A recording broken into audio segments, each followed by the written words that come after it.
All made it here safely today, and I pray to God that your return and my return will be equally as safe. This evening you will hear me refer to God several times. I hope it don't upset nobody, because the God I'm talking about is not isms and osms, and the God I'm talking about don't need your validation. All right. And it bothers me when I see people reach a depth of ignorance where they feel they have to stand and argue about the validity of God. Well, that don't say nothing to me about the people they're arguing with. It says something about me about the person who's arguing about God. Because if a welfare mother said to Rockefeller, "You poor and ain't got no money," I expect her to say that. But when Rockefeller starts arguing with her, then I'm going taking my money out to Chase Manhattan Bank, because I know he broke.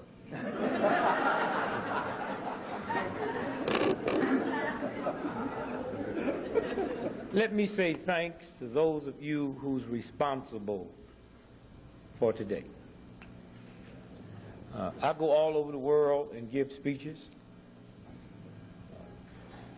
Very seldom do I speak to this many African Americans, because what it costs to get me on a plane and come and speak to you, most African Americans can't afford it. So I give back to the community by standing in picket lines and going to jail for liberation. And so I say to you today that, I sit here, and a speech to me is just another speech. I deal with a moral force and a moral line, and I deal with truth, and truth don't have to be validated by your ignorance, and so I keep moving. But today is very special. I sit next to Sister Lumpkins here, and I volunteered. I asked her, let's get in touch, because I want to be part of this organization. Give me goodness.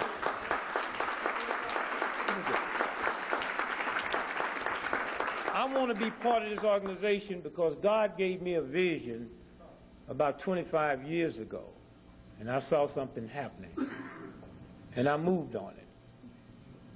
And I saw a system, and I moved into health, not knowing, I grew up like everybody else, that good nutrition is when whatever you like to eat, it was enough of it, and bad nutrition when it ran out before you got it.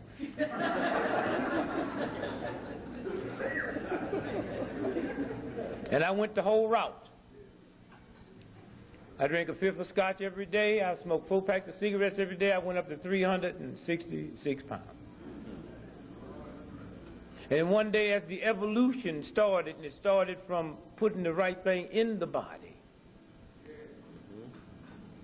You better be careful about what you say you are, what you eat, because it means if you put animal in you, you are animal, and then why shouldn't you act like one? Well,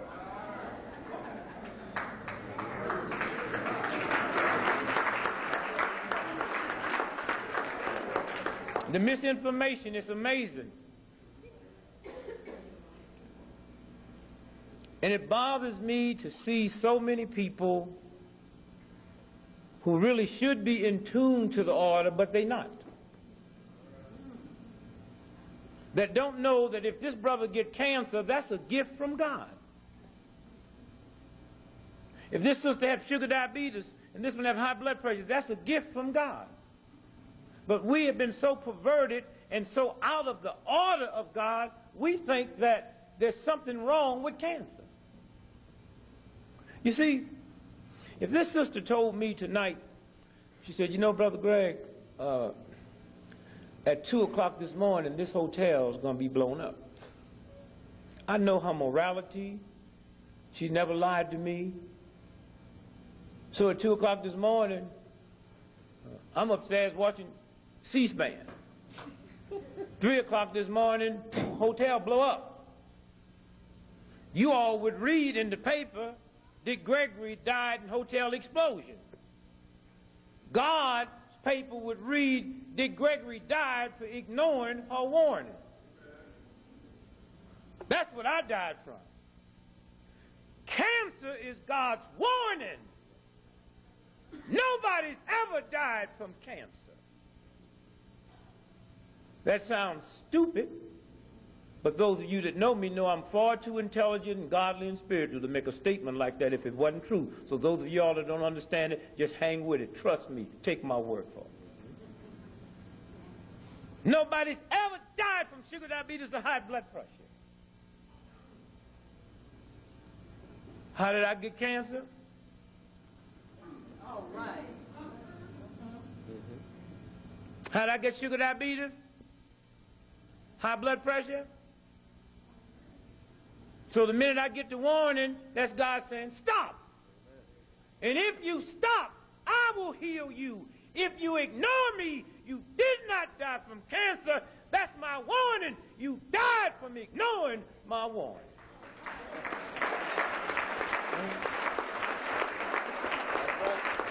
Anytime you hear somebody say, so-and-so died from cancer, so-and-so died from that, you know they are unattached to the universal intelligence. That's the warning. This bell goes off tonight. That's the warning. That means something up, get out of here. We so busy dealing with it, and the building burned down. We didn't die, we died from ignoring the warning. Yes. And so when I look at these sisters and these folks who've put this together, let me tell you, there is nothing on this planet more important than what is happening here tonight and with this organization. Amen. Oh, you can throw that piece of stuff away that you had or don't eat it, but I tell you what, it tastes better than the cancer you got running through your body. It tastes better than the high blood pressure you're running through your body. We have got so used to death that life tastes bad to us.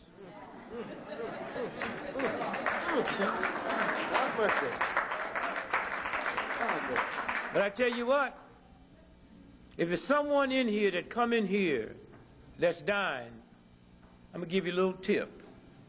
I don't know what you paid for your ticket, but get in touch with her. Just call her tonight and say, can you tell me how to fix this? And do nothing but eat what you ate here for 30 days. And whatever you have will leave. What is this here that this man has so messed me up so bad, got me eating for taste instead of for nutrition? Girl, I went by that and ate that stuff, sure didn't taste good. Well, I tell you what, you notice something tonight when you go home, that strange feeling y'all had running through your belly on your Thanksgiving meal. Hello. Y'all know what I'm talking about? I mean, can we really be honest tonight? Yeah. You know what I'm talking about when you got to belch and fart at the same time? Y'all know what I'm talking about, huh? You know what I'm talking about? You got to belch and fart, and you can't do neither. And I think sometimes God do that just to hear you call God's name. Oh, God. Oh, Jesus. Lord, oh, Jesus. Oh, God. Oh, God. I'll never eat it again. And the minute you go, you go fix another one of them sandwiches.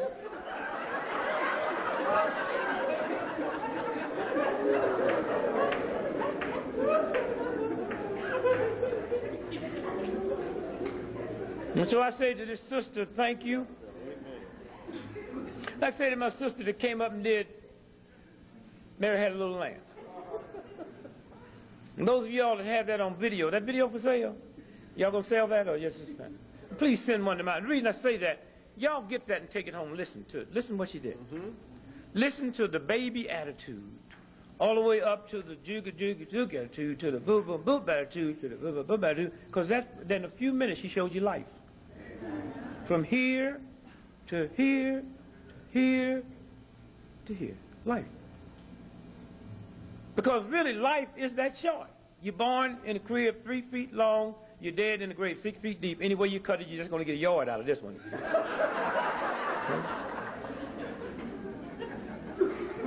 But my God, because of our ignorance, we have put so much misery in that yard.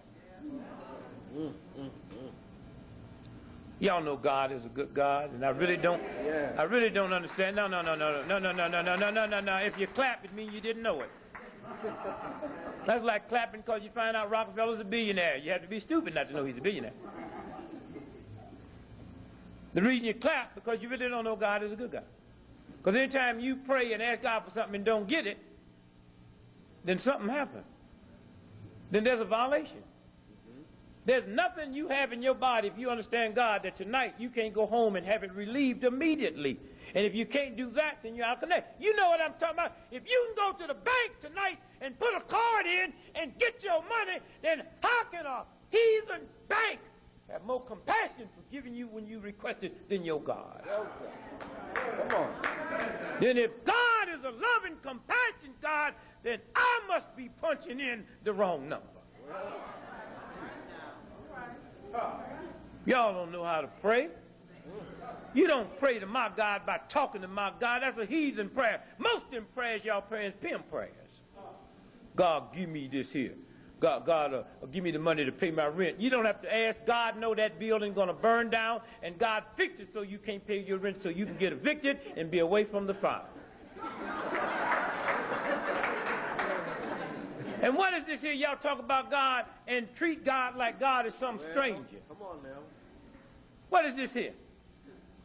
This is not my mother. This is not my father. God's my mother and father. And I know God got more compassion for me and love and kind than my mother and father. And I know if something happened, I don't have to run and say, Dad, they chasing me. And he look at me and say, clean yourself up. My dad ain't going to say that. God won't neither.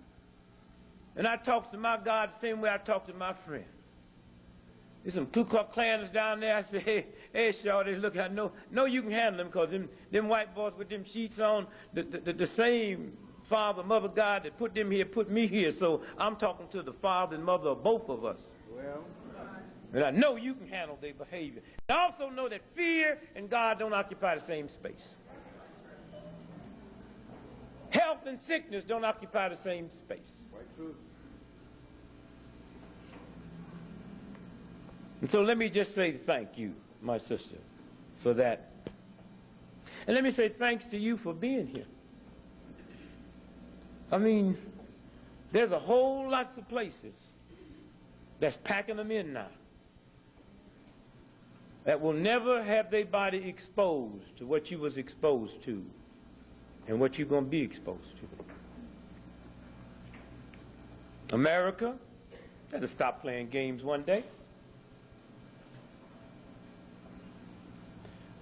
Let me say thanks to all the work that went into making tonight possible. My job's very easy. All I got to do is just produce a body. And then get through and leave.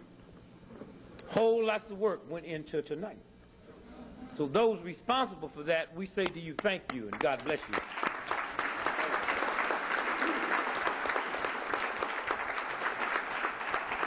Secondly, let me say to those that's responsible for the physical part. Let's look around. Somebody fix this table, fix this room up, fix the mic, put the lights up, and cook the food, serve us. And when we leave here gone, somebody stays behind and clean this mess up behind us. And to those that do that, we say thank you. And God bless you. And thirdly, to those of you who decided to put your energy together and come out and share this with us, because had you not made that decision, the rest of it wouldn't have mattered. So to you and you and you and you, we say thank you. God bless you.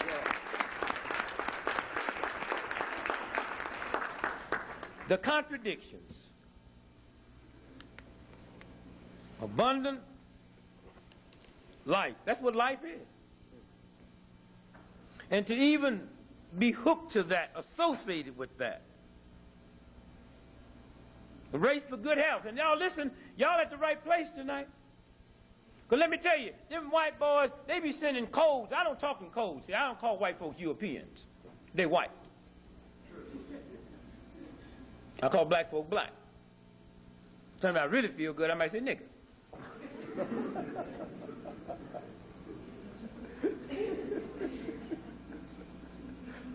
Y'all better listen to what's coming out of D.C. Don't let Nuke bother you. Nuke ain't after you. Nuke after white folks.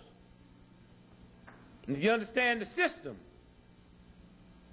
they fixing to roll on white folks, and white folks don't even know it. Hear me good now. God keeps sending you messages, and if you're in tune, you'll hear them. You hear them. Gap that just was pushed through, tucked in that, cut 17% of your pension interest is tucked in that bill. A World Trade bill. Those of you that owns war bonds, defense bonds, in gap, they got a cap on that now, that no longer do you have that protection. And it ain't no accident that after Gap went through, the richest, racist, meanest, nastiest county in the world, Orange County in California, went bankrupt. Now I know, brothers and sisters, a lot of y'all don't understand high finance. Y'all really don't understand that. And most white folks don't. That was very significant. Very significant. Very significant. Because those bonds is your pension funds. And that's not the only one that's fixing to bust out. And I've been trying to tell white folks for a long time, the nigga y'all should be worried about is not me. And if you don't believe that, find some white folks that have invested in Orange County and see if they could be sitting here tonight. Orange County, nasty Orange County, wouldn't give black minorities, cripples the time of the day. So bad and roguish and mean, they said to the Rodney King cop group, bring them down here and try them in this atmosphere. We'll free them.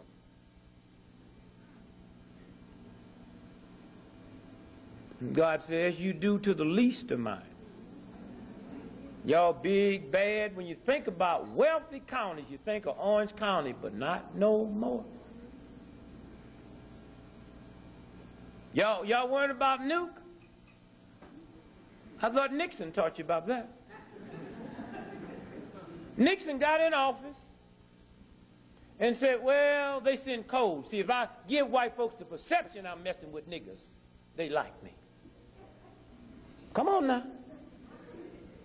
So I'm going to give you the perception I'm messing with niggas. And I'm going to mess with this poverty money. That was Nixon. Poverty money. That's all he talked about, poverty money. This here boy now, all he talking about is welfare. Let me tell y'all something. Cobb County, of which is in Nuke's district, gets more federal money than any other county in America. And he talks about welfare. Why do they get it? Because, see, white folks have codes.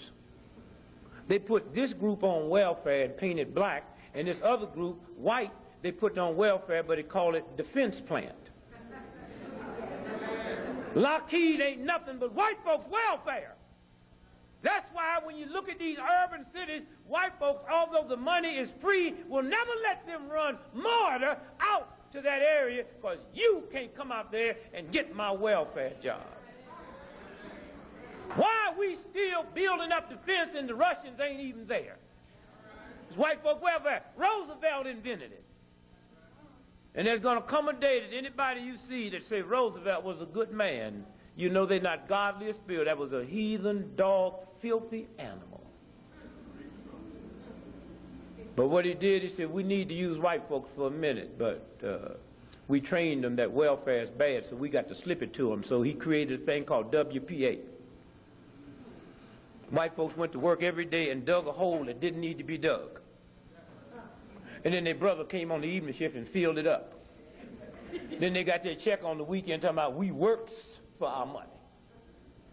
It's welfare.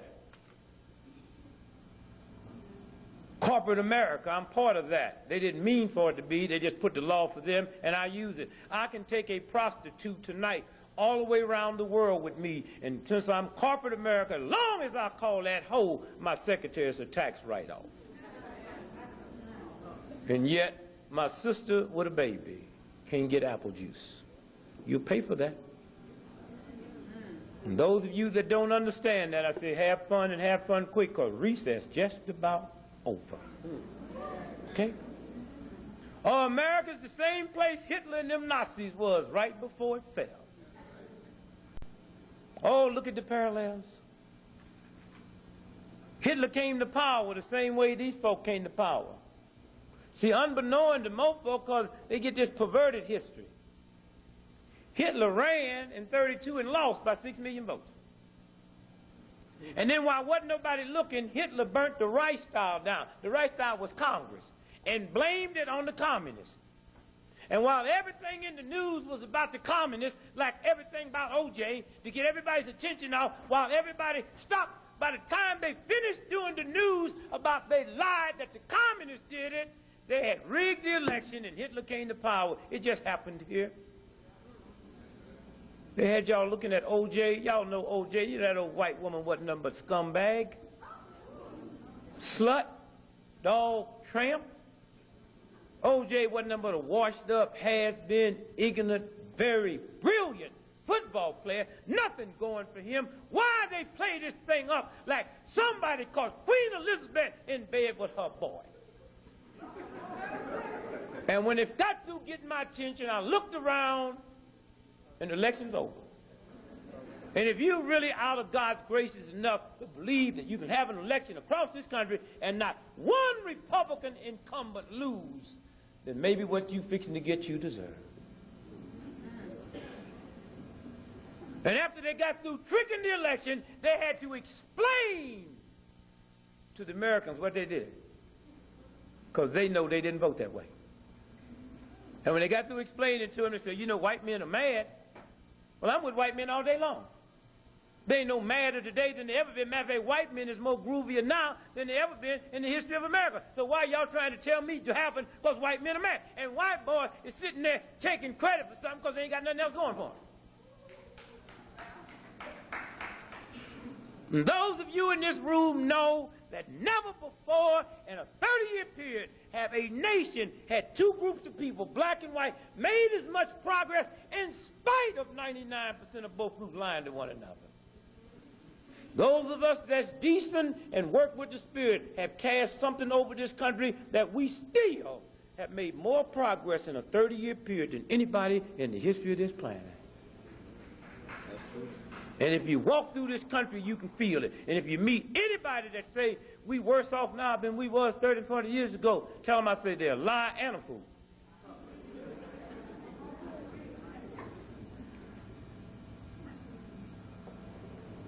God's a good God.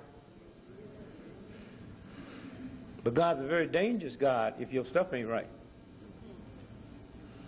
God says to you, my son, before I, your God, let you peacefully exist with a white, racist, insane system just so you can pay your house note and feed your family and send your children to school, I will destroy you from the inside. So once you understand that, then it's not hard to understand that black men in America smoke half as many cigarettes as white men, but the cancer, death rate from smoking cigarettes is twice as high in the black community. It's not hard to understand why black folks in America, not racial proportion, we outdie white folks every way you can die, and yet we just 12% of the population except one. One way. I do not understand what happens to a white boy on the weekend with a six-pack and an automobile and an oak tree.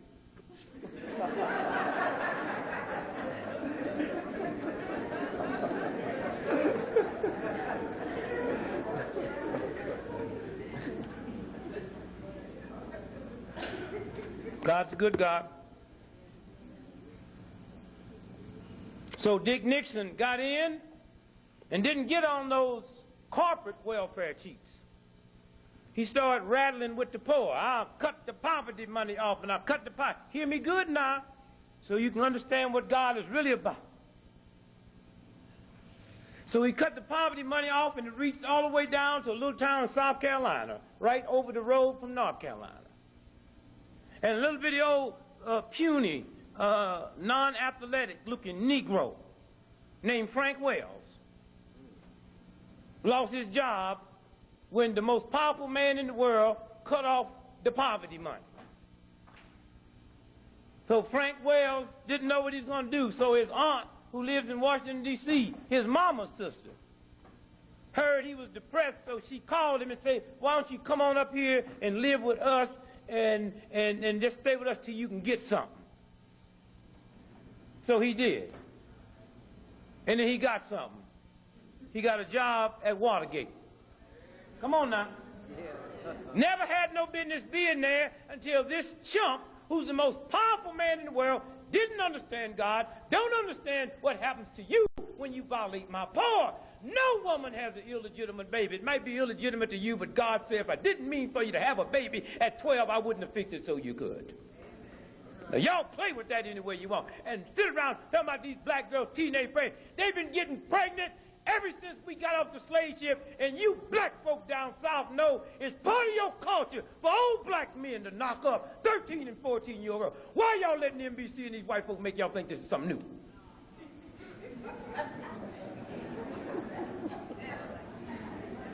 Or is it that it's different now that young black boys is knocking up young black girls? Not old black men.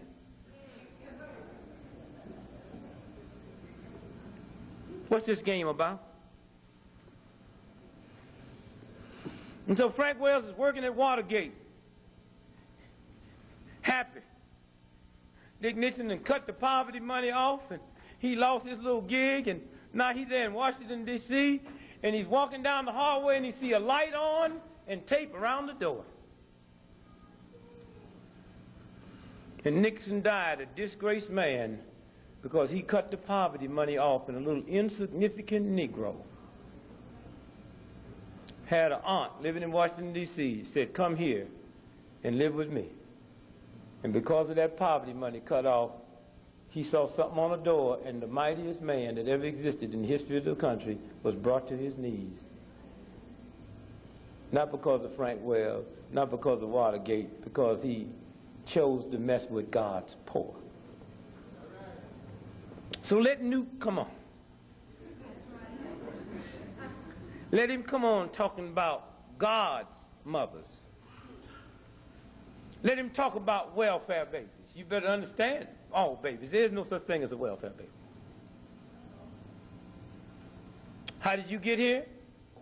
A peanut injected into mama's vagina. Out of that peanut come 500 million sperms, and the one responsible for you and me outran 500 million sperms and got there first. Do you really know how special you are? Come on. Do you really know, as you sit there now, with all of whatever you got going for you or going against you, you are the product of 500 million creatures of God jumped out of another creature of God and hit that deck running and ran up them fallopian tubes and got there ahead of 500 million other creatures of God's new life. Oh, are you special? Oh, are you special? Come on. And then we sit here and look at all this deceitfulness. Can't pray in public school. Why not? Do y'all understand God? You understand exercise? That as God breaks down, cells die every second in his body. And God gave him a mechanism to get those cells out. When he wakes up in the morning and do the physical fitness and walk and move around, he creates electrical energy that forces all of those dead cells out. When you don't do that, they live there, and God takes that power away because you didn't use it.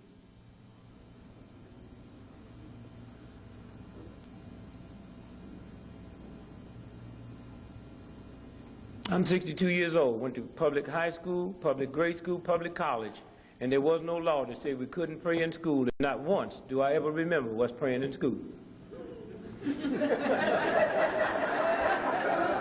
Some of you older folk know what I'm talking about. Y'all went to public high school, public grade school, and public college, and they never prayed, and there wasn't no law against. What kind of heathen country do I live into that after the universe says, since you don't lose it, take it away, y'all want to act a fool now? Had you been praying when it wasn't no law, it never would have been one. So when Madeline Merrick had that case of Supreme Court, she didn't do nothing big because wasn't nobody praying in school anyway. But we in such a stupid, ignorant society is after I say you can't do it, then you're going to rise up like you fighting a great battle for God. I'm a right to lifer. You can't have no abortion. A right to lifer is not the presence of life, but the absence of death. And I tell them when I look them in the eye, you against abortion, don't call yourself a right to life, because life means welfare mothers, means hungry people, means everybody on God's planet you would have compassion for. How can you be a right to lifer and ready for the elected chair? You cannot be a right to lifer and capital punishment at the same time. And capital punishment really bothers me. Really bothers. In a Christian society, it bothers me because, I mean, how can Christians have capital punishment? Are you too ignorant Christians to know that Jesus died because the state had capital punishment? Jesus wasn't mugged to death. Jesus wasn't run down by a drunken chariot rider. Jesus was killed by the state. Which means if Jesus Christ comes back to America today and bugged the wrong people, they will give Jesus the electric chair. Then all y'all be walking around with big chairs around your neck.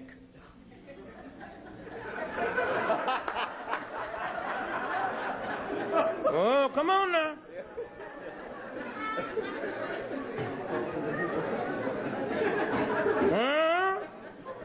That's why the one time I don't go to church with y'all is on Easter. I cannot be around y'all singing that lie. Were you there when they crucified the Lord? That's a cheap song to sing 2,000 years later. You wasn't there then, and most of you wouldn't be there now.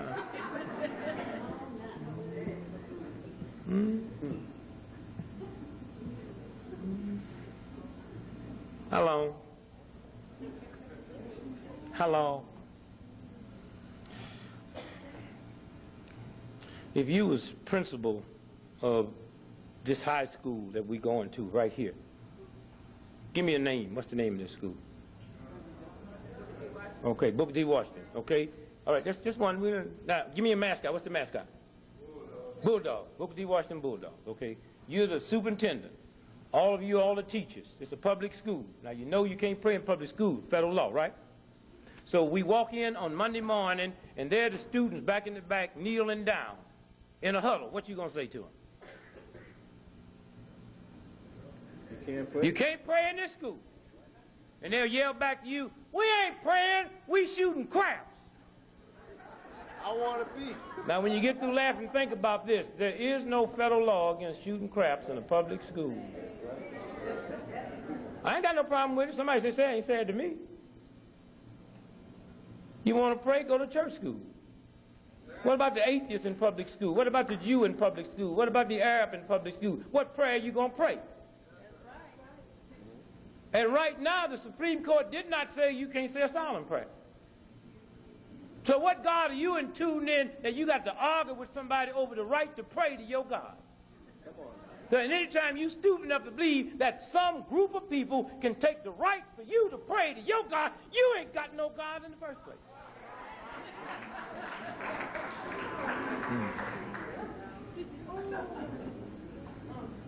And so what school we in? Booker T. Washington. Then what is it? The Bulldogs. All right, now, watch this now. We're going to change the name. We don't want to be Bulldogs no more. We're a Christian society. We want to be the Booker T. Washington Green Jesus. All right, now, come on now. What's the church and state is what? All right, give me a reading on that now. Church and state should be separate. So we can't call, our mascot can't be Green Jesus. Now there's a public school. Now there's a public school. Well, okay, then we're going to name it the Red Devils. When you get through laughing, Christians, think about, in a Christian society, we got public schools across this country named after the devil. What kind of fool is you? What God are you into? Heathens. And then your children come home with the helmet and a sweatshirt with a red devil with a pitchfork and horns, and then you Christians go to the game on Friday and pull for the devil. Go you devils. Go you devils. Hey, Christian, who you for? The devils. You would be, wouldn't you? Come on now.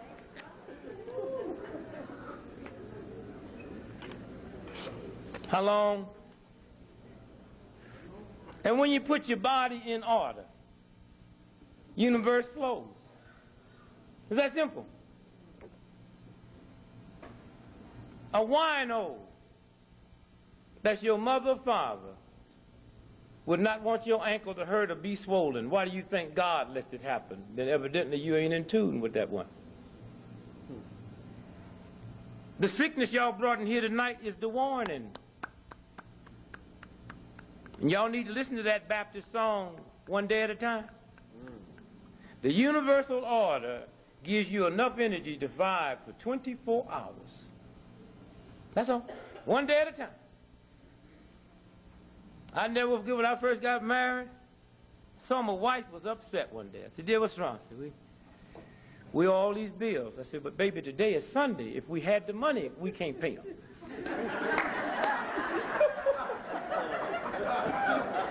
So just do me a favor, baby. If you're going to get stressed out about some money that we owe, just do it Monday, Tuesday, Wednesday, Thursday, Friday. Saturday and Sunday, they're not there. Matter of fact, let's me and you go over to the electric company who told you they're going to cut these lights off. Let's go over there and see if anybody's there this Sunday morning.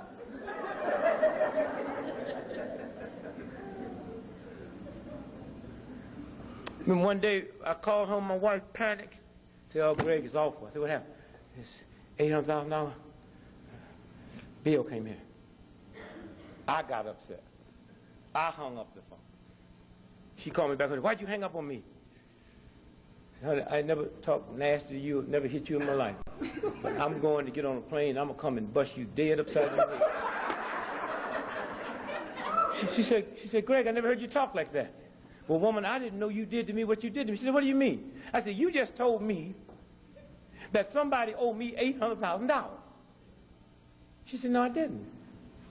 I told you that we owe, and before I could tell you American Express, you'd hung up. Why'd you hang up? I said, well, I heard this trouble in your voice. I can't believe you got nerve enough to be upset because I owe some white folks $800 million. She said, but it ain't in the bank. I knew that when I spent it. I can't believe they didn't know it. White folk know everything. How'd I do it? I went in Uncle Tommen. I was scratching where it didn't itch and saying yassa and not talking like I had any sense at all and made that white boy think I was going to get some bad stuff they were selling and he okayed it, and before it was sensitive, I went and got me a brand new Rolls Royce. A couple of other things. Now the bill didn't come due. My old lady upset. I said, baby, cool down because I ain't never going to pay him. So you'll have bad credit for the rest of your life. So what? So what? The niggas walk around and go, yeah, girl, it's been rough, but my credit's intact. You done had 3 bypass, 2 strokes, but your credit intact.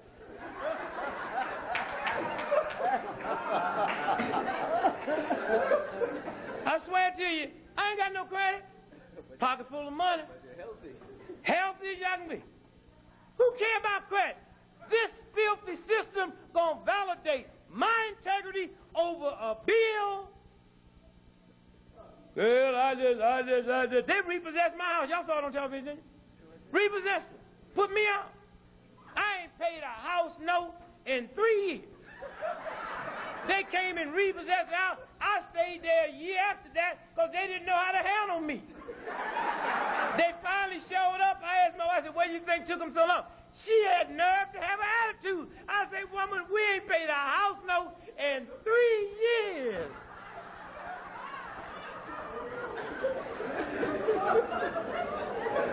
It's a new day.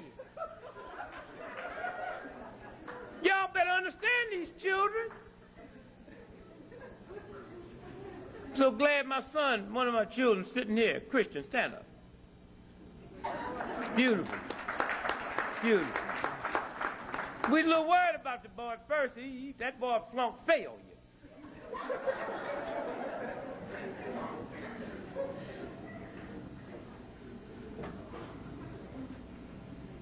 Thought we was going to have to send him to college and major in paint removal. And the boy went on out there and did his thing in a black college. Taught for a year, compassionate, crippled children. Now he's down here in chiropractic school. Taking care of business. I know they different. I don't mess with them. They slicker, hipper than me, smarter than me. I went through grade school, high school, and college, never read a book, never took a note, never used a pencil in my life.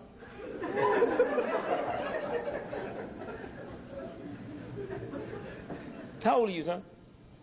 Have I ever looked at your report card in my life?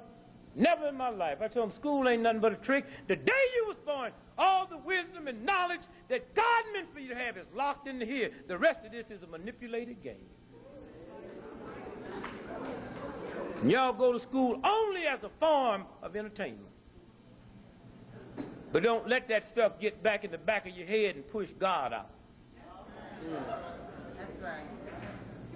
Let your brothers and sisters watch you and the baby ones watching. Each one of y'all got smarter watching the other one because we stayed out the way. And the baby boy graduates this year. Got so bright they came and told us you got to put him in a different school or he'll damage his brain. The only grade school in the history of Massachusetts, when Massachusetts had good school, that won the high school state science award. And was on his way to go to the national, but he had a choice between a soccer game or going to the national. I said, I do soccer as you, son.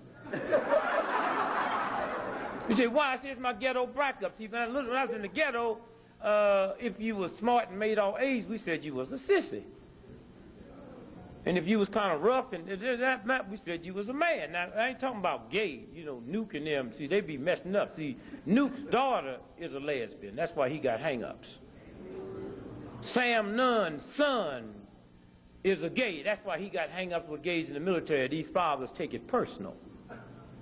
Pat Buchanan, when he trashed gays and lesbians at the Republican convention, his daughter held a press conference the next day in San Francisco and said, my father wouldn't have done that had he known I was a lesbian.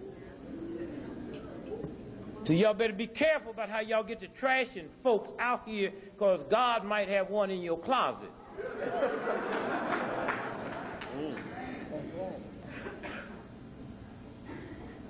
And so I remember when I was a little boy, never hit one of them in their life. Permit my wife to hit one of them.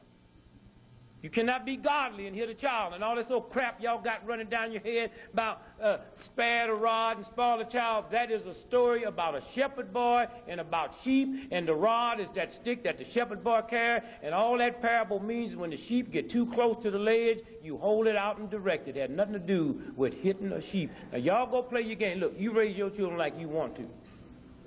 But I tell you what, God trying to tell y'all something in America. 98% of everybody in old folks' homes, their children put them there. Right, now, y'all go and beat them if you want to, but there's a God conscience in the top of your head that say that's not your mother, and all that old crap about honor your father and mother. I'll honor my father and mother if they're honorable. Now, y'all can flinch and frown if you want to talk about that's what Jesus meant. If Jesus or anybody else tell me that if Hitler is my daddy, after what he did, I'm supposed to honor him, I'll look God in the face and say something wrong.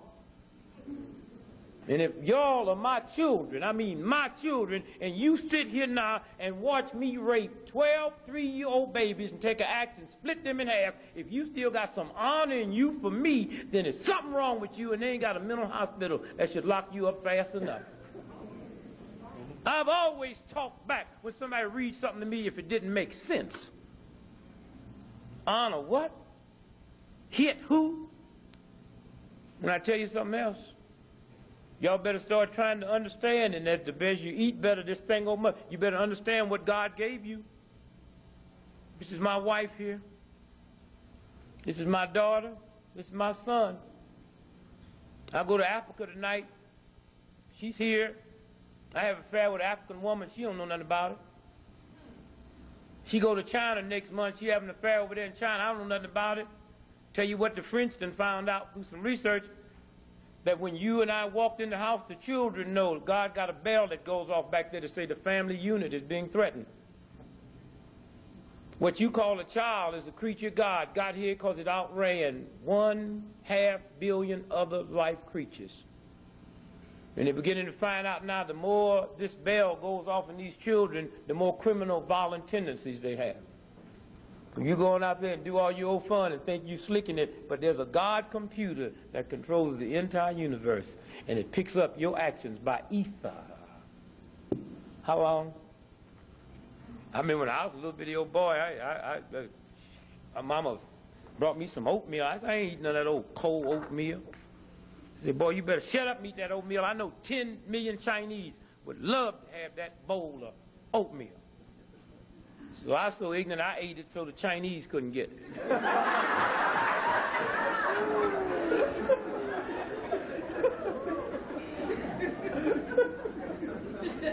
Hello. Check this out. My daughter, my oldest daughter, Michelle. Mother Child saw her. I spoke to Columbia last week. She was there. You know, she a little strange, yeah. I keep telling you, Mama, if the girl didn't have 2 doctor's degrees, she'd have been in the mental hospital long ago. Might be something wrong with us, but I just ain't used to people talking to themselves. You know what I mean? Sending me checks saying, Daddy, I just want to pay you back for this money I got last week, and I ain't talked to her in 2 months.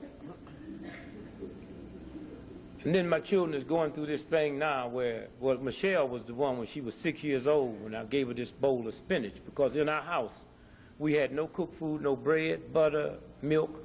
We didn't violate God.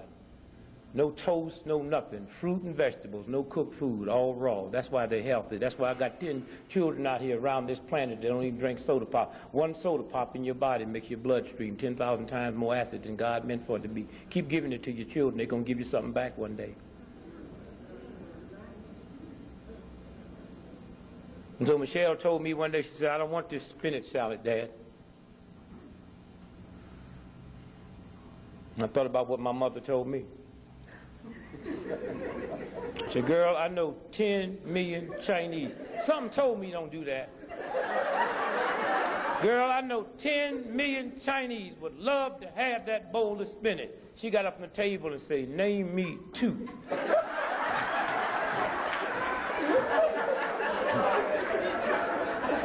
You know, you ain't never lived and have fun with children until you don't hit them and they don't have to be scared to say what's in their mind to you without worrying about getting hit. And some brilliant things come out their mouth.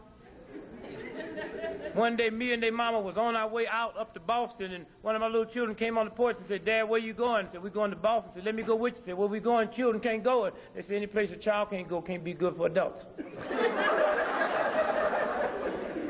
And the problem is, I listen to my children. And I said to my wife, let's go back in the house, because the girl just said something very profound. And if we continue to go past what she just said, then we do her a disservice. And I'm going to say this again. Any place that's safe for adults only. Any place that a child can't go, God wouldn't go. And any place God will go, a child will go. And so we went back in the house. Very upset, because I wanted to go.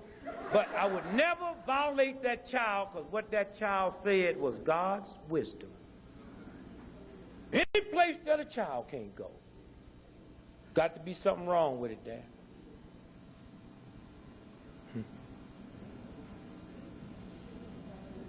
Michelle, I know 10 million Chinese that would love to have that bowl of spinach. Name me 2. I ran to the phone, because some of y'all act like there's children talking back. I ran to the phone, called a friend. I said, man, let me tell you what my daughter just laid on me just now. Whew, I don't even know no Chinese. Look, I don't even know no Asians. When I was a little boy, some of you older folks right remember this, you youngsters don't. Sometimes we get mad, our parents run away from home. Now y'all help me with this. You get a stick and a bandana. Y'all know about that? Yeah. And you take everything, come on, say, help me now, and tie your stuff on it, put it around a stick, throw it over your shoulder and leave. Gone. Mr. Gregory, when they told me, I don't want to live here no more, I'm leaving. I said, well, get on out.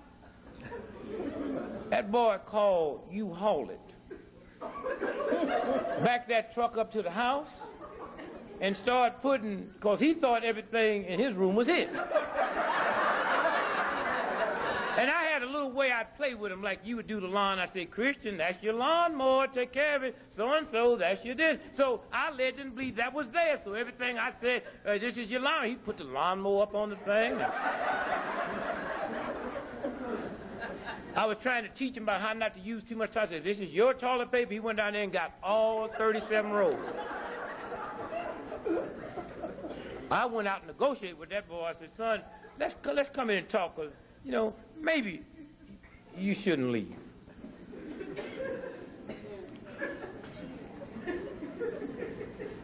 Somewhere.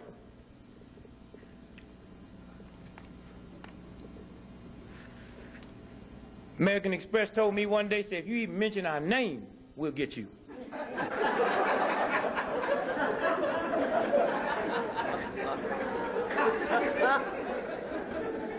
You ever go to one of them bank machines and put your credit card in and get some money out?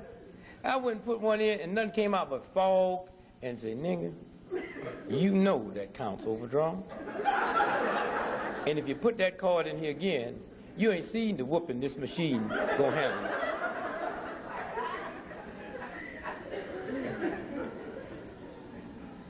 You made a difference.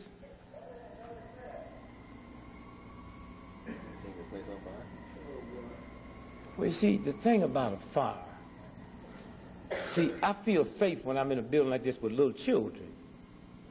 Because little children don't act like y'all. Y'all done paid your money, you come out for the night, got dressed up, so you sit here and say, honey, I smell something like smoke. Now let's be honest, what have you ever in your life smelled like smoke that wasn't smoke?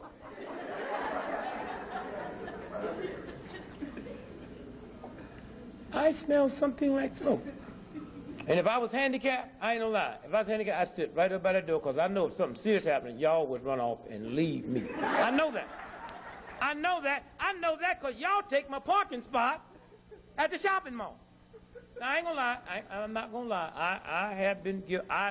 The first time I parked in the handicapped parking wasn't my fault. It was about 30 years ago when they first said handicap. I thought that was for us. I jumped out my car and said, about time.